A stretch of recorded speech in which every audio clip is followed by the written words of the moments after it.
দিনটোৰ আৰম্ভণিতে একাপ চাহেৰে মোৰ গোটেই দিনটো আৰম্ভ হৈ যায়। চাহ একাপ খাই ল'লোঁ আৰু লগে লগে পাচলি ছিঙিবলৈ যাওঁ। যিহেতু বহুত গৰম পৰিছে, ভাবিলোঁ আজি টেঙাকৈ ছিঙো। এয়া নল টেঙা ঘৰতে লাগি আছে, ওপৰলৈকে আছে, বহুত লমালমে ওলমি গৈছে। এয়া নল টেঙা ছিঙিলোঁ, ইমানখিনি পালোঁ। ঘৰত ঔটেঙাও আনি থোৱা আছিলে। এয়া নল টেঙা আৰু ঔটেঙাখিনি যোগাৰ কৰি ল'লোঁ।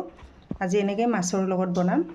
আৰু ভাবিলোঁ, পাকঘৰত চাইছোঁ তেল শেষ হৈ গৈছে আৰু নিমখো নাই, গতিকে ওচৰতে দোকান এখন আছে, দোকানলৈ বুলি আহিলোঁ। এয়া আজি দোকানৰ পৰা এইকেইটা বস্তুকে লৈ যাম। দোকানৰ পৰা আহিলোঁ, এয়া পাচলিখিনি বনালোঁ। দেখিছেনে কিমান ধুনীয়া কালাৰ আহিছে।